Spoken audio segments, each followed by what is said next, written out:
नमस्कार. काल हॉटस्टारवर लक्ष्मी सिनेमा बघितला. ज्याचं पहिलं नाव होतं लक्ष्मी बॉम्ब, त्याचं बदलून आता लक्ष्मी नाव केलेलं आहे.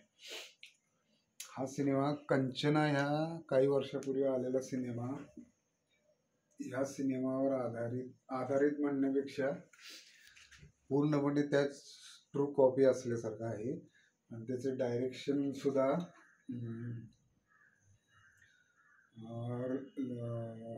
लॉरेन्स राघव यानंच केलेला आहे.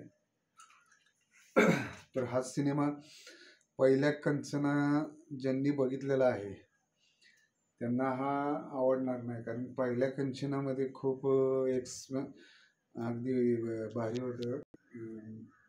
हा सिनेमा खरं हॉरर कॉमेडी आणि ह्याच्यामध्ये हॉरर सुद्धा कमजोर पडला आणि कॉमेडी सुद्धा कमजोर पडली.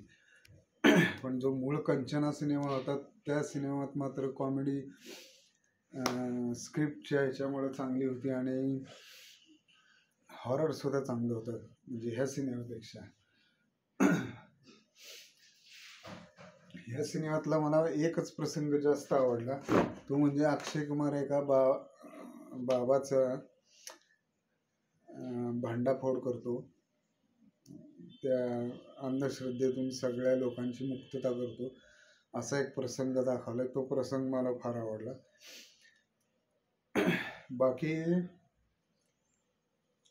सिनेमातली काही स्टोरी मी सांगत नाही. स्टोरी सगळी किन्नरवर आधारित आहे. आणि तुम्ही जर कंचना बघितला असेल तर हा तुम्हाला अजिबात आवडणार नाही. आणि जर तुम्ही कंचना बघितला नसेल, कंचना किंवा त्याच्यानंतर एक उपेंद्र रावचा भागमती 2 किंवा कल्पना 2, तो सिनेमा सुद्धा ह्याच्यावरच आधारित म्हणण्यापेक्षा ह्याचेच ट्रू कॉपी होता. तर तेच सिनेमे तुम्ही बघितले असले तर हा त्याच्या पुढं खूप फिका ठरेल. पण तेच सिनेमा बघितले नसले तर अक्षय कुमारच्या चाहत्यांनी एकदा हा सिनेमा बघायला हरकत नाही. मी ह्याचे रिव्ह्यू सुद्धा बघितलेत बरेचसे. त्या रिव्ह्यूमध्ये अगदी सिनेमा अगदी वाईट आहे असं सांगितलंय. पण ह्याच्याबद्दल थोड्या अपेक्षा वाढल्या होत्या, त्यामुळे तो अपेक्षा पूर्ण करणारा नाहीये हे एवढं मात्र नक्की. पण ज्यांनी कंचना बघितला नसेल पहिला, त्यांच्यासाठी हा सिनेमा अगदी वाईट म्हणता येणार नाही. अगदी ठीक आणि ठीकच्या थोडाफार खाली ॲव्हरेजच्या आसपास भटकणारा हा सिनेमा आहे असं म्हणायला हरकत नाही. आता कामाच्या बाबतीत मात्र अक्षय कुमारनं काय प्रसंगात खूप चांगलं काम केले. उदाहरणार्थ तो पहिल्या एंट्रीच्या वेळेला बाबाचा भंडाफोड करताना तो एक सीन, आणि त्याच्यानंतर लास्टच्या सीनला असा त्या बाईसारखा चालत येतो हेलकावे खात, तो एक सीन त्यात सुद्धा ॲक्टिंग चांगली वाटली. पण काय प्रसंगात असं वाटलं की ह्या प्रसंगात अक्षय कुमार जरा कमी पडतोय.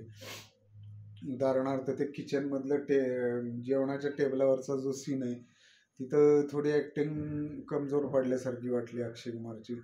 दुसरा एक सीन आहे ह्याच्यापाशी साडीच्या दुकानातला साडी नेसण्याचा सीन आहे, त्यात सोडत अक्षय कुमार थोडासा कमजोर म्हणजे. आणि ज्यांनी कंचना बघितलेलं आहे आणि लॉरेन्स राघवचं काम ज्यांनी बघितलेलं आहे त्यांना तर हे प्रकर्षाने जाणवणार आहे. त्या दोन सीनमध्ये लॉरेन्सनं अक्षय कुमारपेक्षा भारी काम केलेलं, राघव लॉरेन्स. अजून बाकीच्या कियारा आडनोवानी दिसायला चांगली आहे, तिला काय फारसा वाव नव्हताच. असं हिंदीमध्ये नट्यांना काय जास्त वाव नसतोच, फक्त शोभेच्या बाहुल्याच असतात. आणि ती दिसली चांगली, पण काय वेळेला अक्षय कुमारचं वय जाणवतं आणि ती तरुणी तिच्या पुढे अक्षय थोडा वयस्कर वाटायला लागतो. तसंही अक्षय किती फिट असला तरी त्याचं वय हल्ली जाणवायला लागलेलं आहे. आणि केस पूर्ण बारीक केल्यामुळे आणखीनच वय जाणवते. आता इतर ह्याच्यामध्ये शरद केळकरचा उल्लेख करायला पाहिजे. शरद केळकरनं मस्त चांगलं काम केलंय. तुम्ही जेव्हा तानाजीमध्ये शिवाजी महाराजांचा जो रोल केलेला आहे शरद केळकरने ते बघता, आणि यामध्ये एका किन्नरचा रोल केलेला आहे ते तुम्ही पाहता, तेव्हा त्याची अभिनयाची रेंज तुमच्या लक्षात येते. ह्यात मी तर म्हणतो ह्यात अक्षय कुमारपेक्षा त्या शरद केळकरचंच कौतुक जास्त होणार आहे. त्यानंतर ह्या सिनेमात थोडं स्टोरीमध्ये थोडा बदल केलाय. त्यात तो मुलगा दाखवलेला असतो, ह्यात तो जावई दाखवलाय. त्या दोघी दाखवल्यात घरात. तर त्या दोघींमध्ये पूर्वीच्या कंचना सिनेमामध्ये ही जी नटी होती कोवई सरला, तिनं इतकं भारी काम केलेलं त्यात की तिची जागा आयशा रजा मिश्रा तिच्या तुलनेत कमी पडली. बाकीच्या नटांचे आहेत. अश्विनी काळसेकरनं सुद्धा कधी कधी असं वाटतं ही चांगलं काम करते, आणि कधी कधी असं वाटतं हिचे एक्सप्रेशन इतके ओव्हर वाटायला लागतात की ही ओव्हर वाटायला लागते. आता याचं बॅकग्राऊंड म्युझिक एवढं काही खास नाही आहे, आणि ज्यांनी कंचना बघितला त्यांना तर ते फार हे वाटणार आहे. आणि हॉरर पण थोडं कमी आहे आणि कॉमेडी पण थोडी कमी आहे. पण ज्यांनी कंचना बघितलं नसेल त्यांना हा सिनेमा ठीकठाक आहे. अक्षय कुमारच्या चाहत्यांनी मात्र बघितलं पाहिजे, म्हणजे ते बघणारच जरी कोण नाही नका बघू म्हटलं तरी.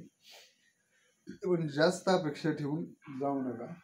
अक्षय कुमारचं काम चांगलं आहे. जोपर्यंत तुम्ही लॉरेन्सची किंवा उपेंद्र याच्याशी तुलना करत नाही तोपर्यंत. बाकी ठीक. हा व्हिडिओ बघितल्याबद्दल धन्यवाद. खाली कॉमेंट्स करा, लाईक करा, अनलाईक करा. सॉरी, अनलाईक करू नका, लाईक करा आणि कॉमेंट करा, आणि हा व्हिडिओ शेअर करा म्हणजे इतरांनाही हा रिव्ह्यू बघायला मिळेल. शेअर करा आणि सबस्क्राईब करायला विसरू नका. धन्यवाद. आभारी आहे.